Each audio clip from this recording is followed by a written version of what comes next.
Ladies and gentlemen, gather close, not just with your ears, but with your heart. This is a One Storyteller, where truth is not merely told, but felt. For 89 years, we've chronicled humanity's most unforgettable journeys. Tales of hope forged in fire, justice clawed from the jaws of cruelty, and love that dares to rise in the face of everything set to break it. But tonight, we offer you a story that is not just relevant, it is urgent. A tale ripped from the soul of America's streets. A moment that begins like so many others. A quiet Saturday, a fruit market, a black woman with her hands full of peaches and nothing else. And within 10 minutes, the world she knew, and the world you know, is cracked open by violence. What follows is not just reaction, not just protest, but a husband's unflinching war for justice and a community's reckoning with the very meaning of protection, power, and survival. This is Racist Cop Chokes Black Woman in Public. Within 10 minutes, he's dragged to court by her husband. This is not fiction. This is not history. This is now. And it begins not with sirens, but with silence. The kind that only breaks when someone refuses to stay silent any longer. It was one of those mornings that felt borrowed from a dream. Sun-warmed sidewalks humming beneath the footsteps of neighbors and strangers alike, the scent of cinnamon pastries drifting through the breeze, and the bright rhythm of jazz cascading from a street musician's trumpet near the park gates. Kendra Lewis walked with grace that morning, her sundress fluttering lightly with each step. A canvas bag in hand, her heart full. The farmer's market was her Saturday ritual, a quiet sanctuary where she reconnected with her roots and found joy in the simple art of choosing ripe peaches or chatting with the elders who remembered her from childhood. Her laughter rose, soft and easy, as she exchanged pleasantries with Miss Martha, the jam lady, who always saved her a jar of wild blueberry. There was nothing extraordinary about this moment, and that was its beauty. Kendra didn't know that somewhere behind her, fate had begun to turn like the slow grinding of metal gears. She didn't feel the storm coming. The morning light clung to her skin like a blessing. She felt safe, seen, whole. And why wouldn't she? She was home, among her people, her city, her peace. In that moment, Kendra Lewis was simply a woman buying fruit under the Georgia sun. She didn't see the man in uniform step out from behind the patrol car. She didn't see the hate crouching behind his badge. A voice tore through the air like a gunshot. You fit the description. Cold, blunt, absolute. Kendra turned, confused. The officer stood just feet away, white, heavy-set, hand already hovering near his utility belt, his jaw clenched like a threat. "Excuse me?" she said, her tone laced with polite disbelief, like someone who believes logic can untangle misunderstanding. He took another step, eyes scanning her not with recognition, but reduction, stripping her down to stereotype, to assumption, to threat. Turn around, now. Around them, the buzz of the market dulled, conversations paused. A tomato dropped from someone's hand and rolled to a stop. Kendra instinctively stepped back, heart stammering. "What is this about?" she asked, her voice now tighter, edged with alarm. "You're resisting." The lie came easily to him, in one motion, too fast, too brutal, his hand clamped around her arm, the other thrusting at her neck. A gasp surged through the crowd. Her body slammed into a wooden crate, peaches scattering across the ground. Children cried. An old man shouted. A phone camera flicked on. Kendra's breath came short and sharp, her voice choked by panic and pressure. "Phone, Kendra's breath came short and sharp, her voice choked by panic and pressure. The officer's knee pressed into her back. "Stop resisting," he barked again, louder now, for the crowd, for the cameras, for control. But Kendra wasn't resisting. She was surviving. The press of his knee felt like fire against her spine, and time became a strange, suffocating thing, every second stretching long and cruel. Kendra tried to speak, to reason, but the weight on her back turned her voice into muffled desperation. Her cheeks scraped the wooden crate, its edges biting into her skin as Peaches lay bruised beside her, their once smooth flesh broken underfoot. Around them, the market had turned into a stage of disbelief. No one moved at first. Fear had a way of freezing the world. Then came the cries, not from her, but from those who knew her, who loved her presence every weekend, who had watched her grow from a girl into a woman of poise and strength. Miss Martha screamed, clutching her apron, her hands trembling with jam-stained fingers. A teenager recorded every second, her phone capturing the violence that words would never fully carry. A boy, no older than 6, hid behind his mother's leg, his small voice asking if the lady was going to die. Kendra's eyes darted wildly, her mind racing between the physical pain and the surreal truth of what was happening. She hadn't raised her voice. She hadn't run. She hadn't done anything but stand in a public square and exist. And for that, she was being punished, choked, pinned, treated not like a woman, not like a person, but like a target. Every breath was a struggle. Palms pressed against the pavement, not to fight back, but to brace herself, to stay conscious, to survive long enough for this nightmare to end. The officer, Griggs, kept shouting, louder each time as if the volume of his voice could mask the cruelty of his actions. Stop resisting, he repeated, as if rehearsed, as if trained. But Kendra was still. She was gasping, she was crying, and yet, to him, she was already guilty. Not of a crime, but of presence of color, of existing in the wrong body in the wrong place with the wrong face.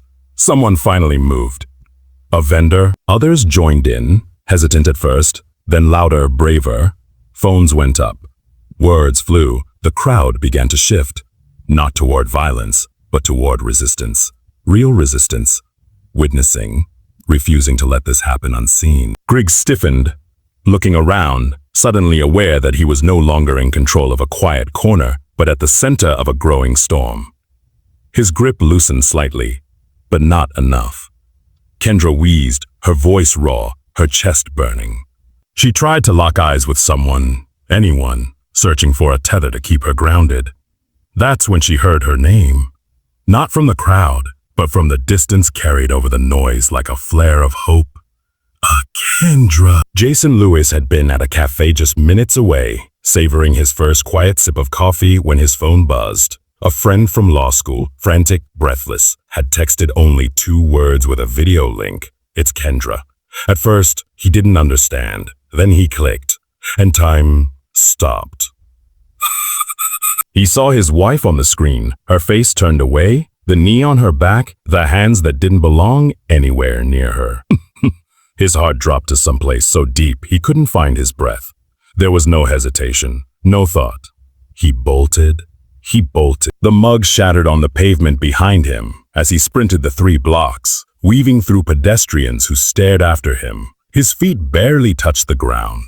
The video was only 38 seconds long, but every frame seared into his mind. He ran fast.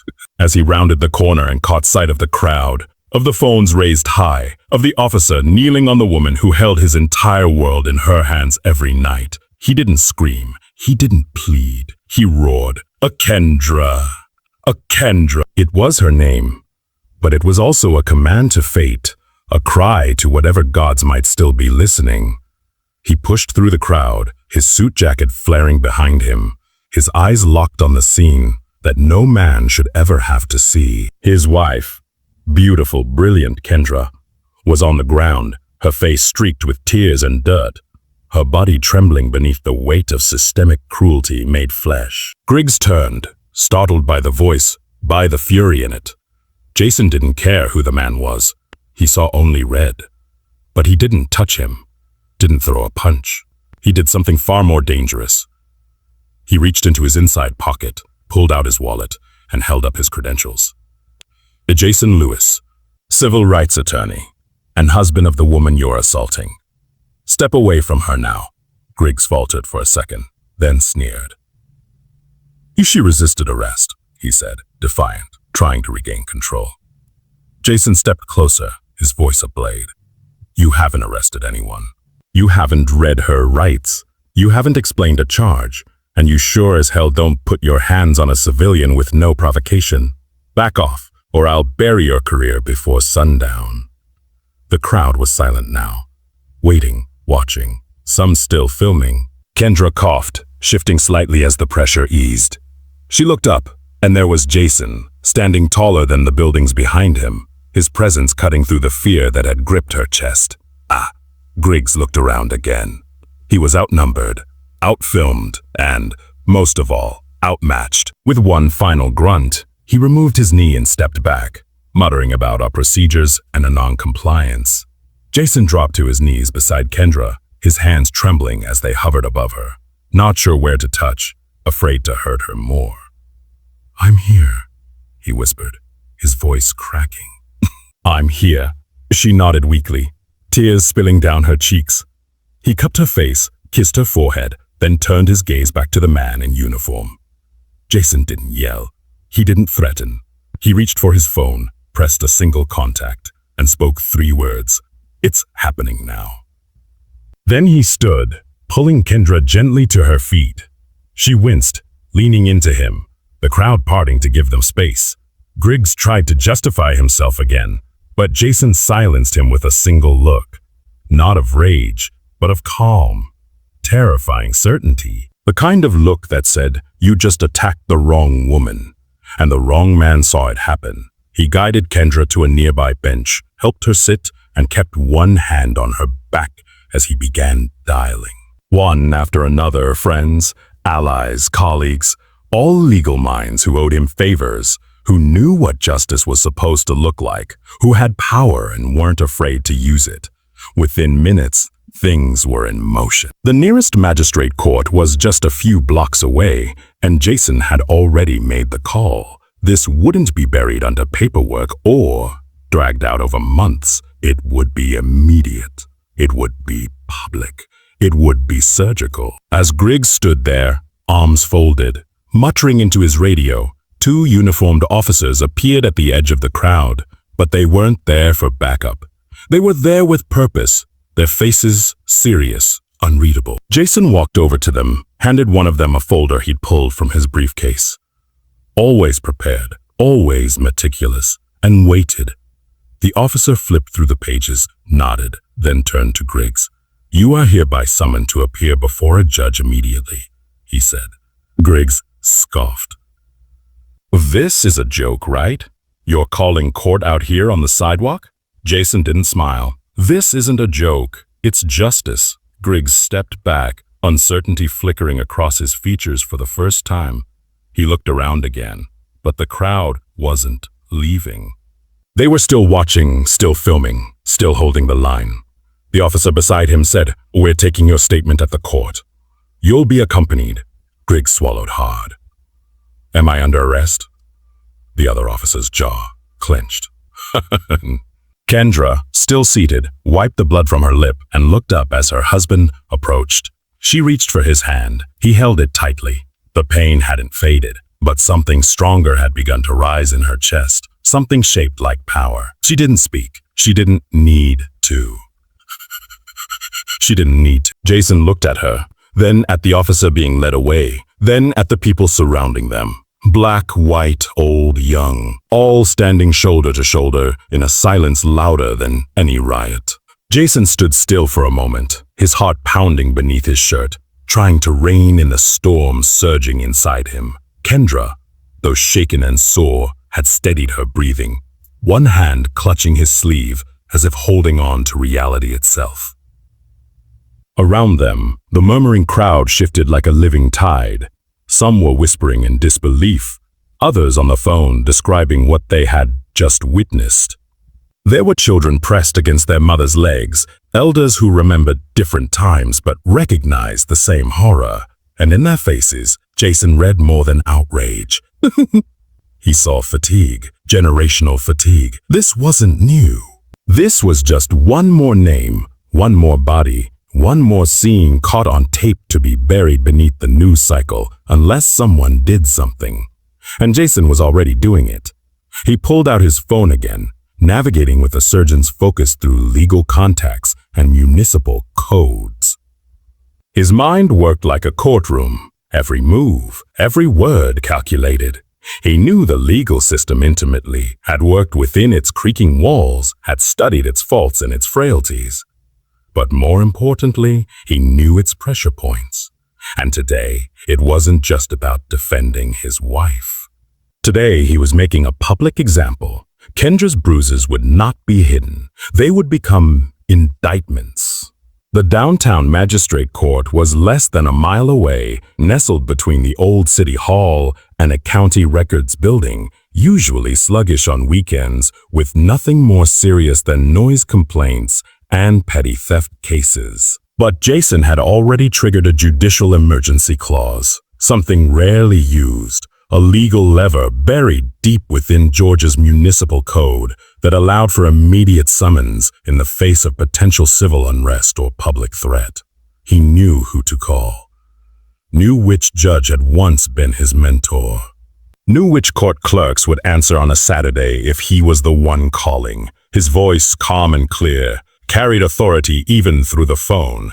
This wasn't a request. It was the execution of a plan sharpened over years of watching the system chew up people who looked like him and spit them out nameless. As the officers who had arrived to escort Griggs began their procedural checks, a tense hush fell over the street. Officer Griggs, once swaggering with control, now looked unsettled, unsure. His voice had dropped several decibels, and his stance was less aggressive, more defensive. "I need to contact my union rep," he muttered, to no one in particular. One of the marshals nodded. "You'll have the opportunity at court. Let's go." Griggs tried to hold on to the remnants of his authority, but it was slipping from him like sand through clenched fists. He turned, eyes scanning the crowd, perhaps hoping for a familiar face or some sign of support. None came. He was alone, exposed, and the public knew it. Jason walked with Kendra toward the waiting police cruiser that would transport them, not in custody, but under official escort. The marshal opened the back door with surprising gentleness, gesturing for Kendra to enter. She hesitated, then glanced at Jason. "I don't want to sit in the back of a cop car," she whispered, pain flashing in her eyes. Jason paused, then turned to the marshal. "A front seat. She's not a suspect. She's the victim." The marshal hesitated, then nodded, opening the passenger door instead. A small but vital dignity restored. Inside the vehicle, Kendra stared out the window as the city passed in quiet blur. Her hands trembled slightly in her lap, her wrists sore from the grip that had been on them just minutes earlier. Jason sat beside her in the back, eyes fixed on his phone, coordinating the next steps with relentless precision. Statements from witnesses, video uploads to trusted legal forums, and rapid communication with activist networks already ablaze with the breaking news. It was happening faster than even he had anticipated. The video had hit Twitter, Instagram, and TikTok in a matter of minutes. Influencers were reposting. Journalists were already calling. When they arrived at the courthouse, there was a strange kind of stillness to the building, like the quiet just before a storm hits. The guards at the entrance recognized Jason instantly, nodding him through without question. Inside, fluorescent lights flickered overhead as the small group made their way down the marbled corridor. The scent of old paper and polished floors filled the air. One of the court clerks met them near Courtroom 3, her face lined with concern. The judge is in chambers," she said softly. "He'll be out in 5, Jason nodded, squeezing Kendra's hand. She was silent, but not weak. Her silence was a fortress, her bruises a testimony.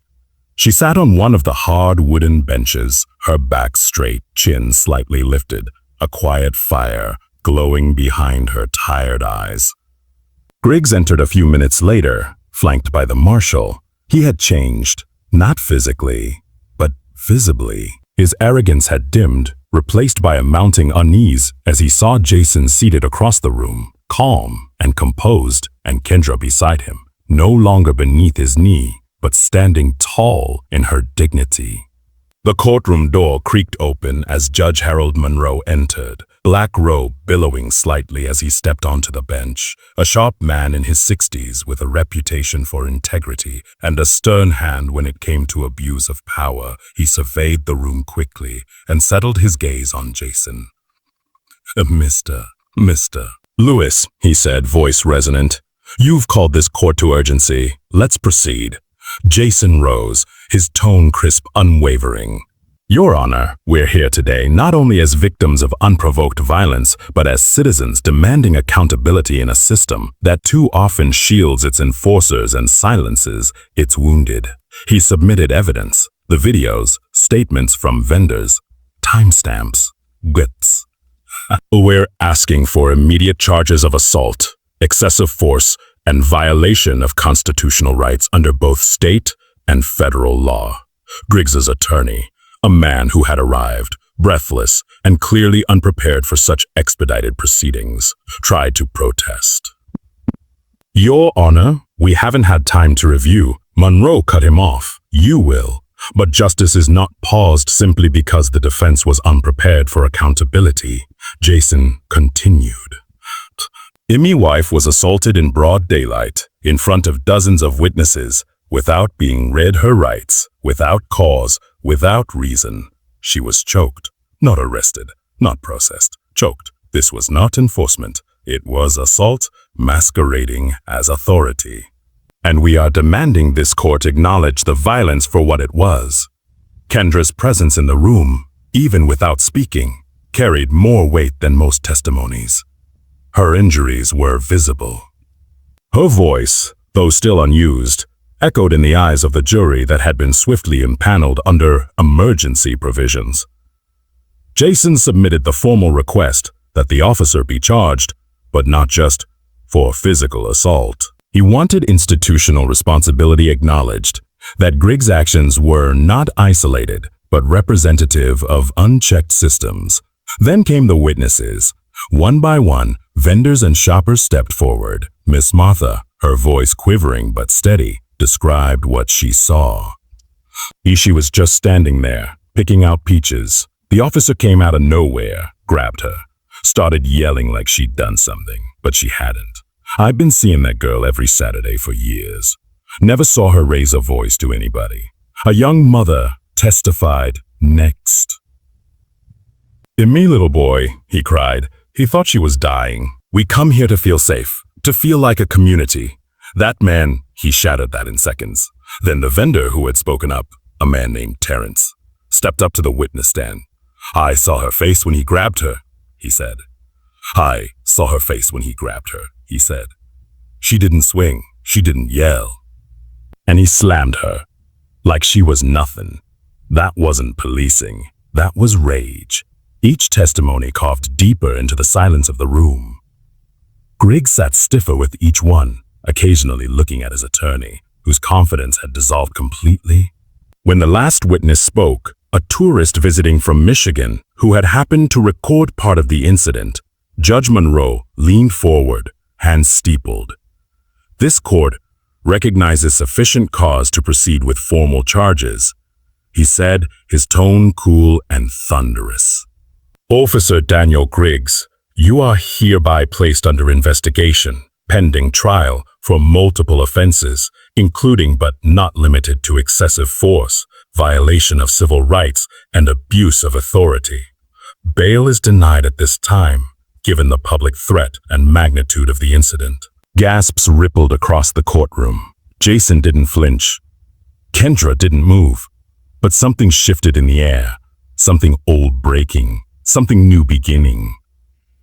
Griggs's face turned ashen as he was led from the courtroom, his eyes flickering with disbelief. He had not expected the system he once hid behind to turn on him so swiftly, so thoroughly. His footsteps were heavy, his departure marked not by sirens, but by silence. Jason didn't exhale until the courtroom doors had closed behind Griggs, the heavy thud of the wood echoing like a final period on a long, unfinished sentence. Yet even as the judge's words still rang in the air, there was no celebration in his heart, only a quiet, simmering grief. He glanced at Kendra.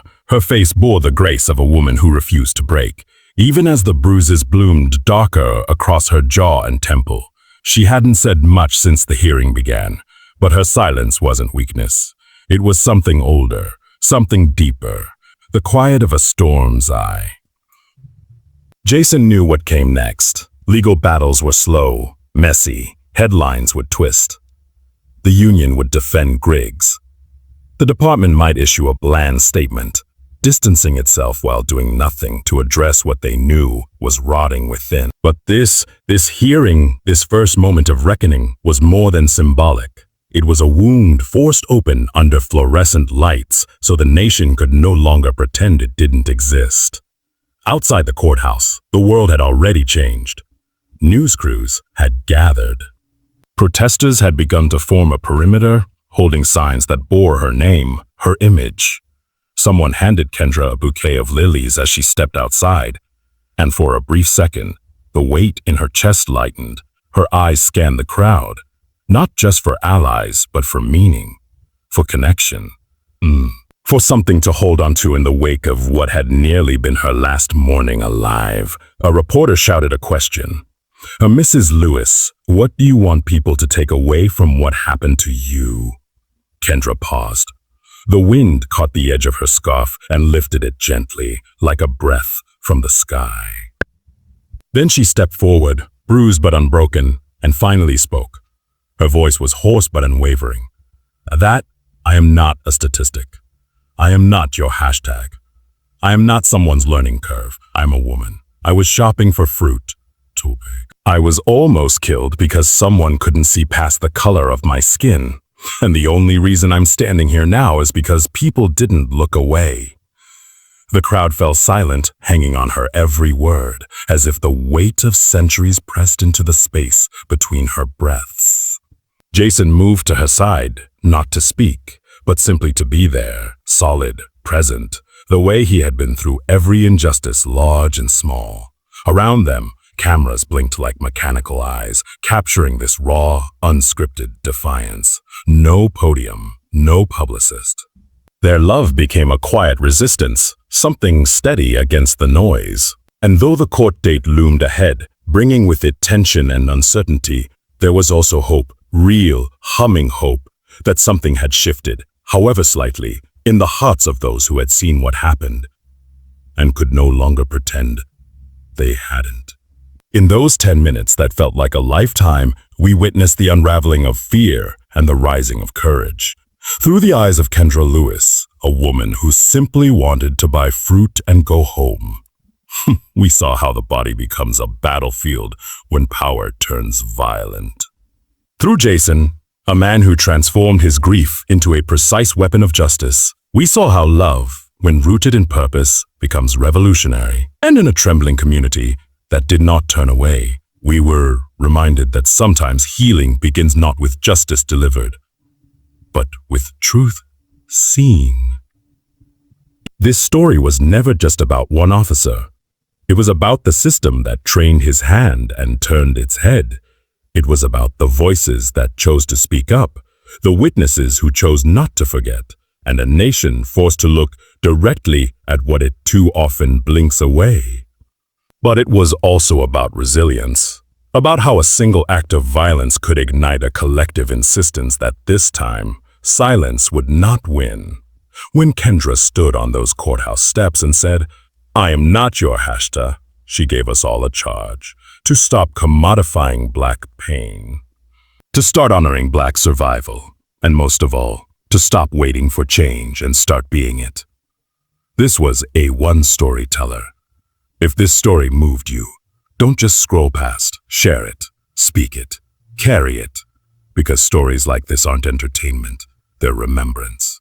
And remembrance, my friends, is the first step to revolution.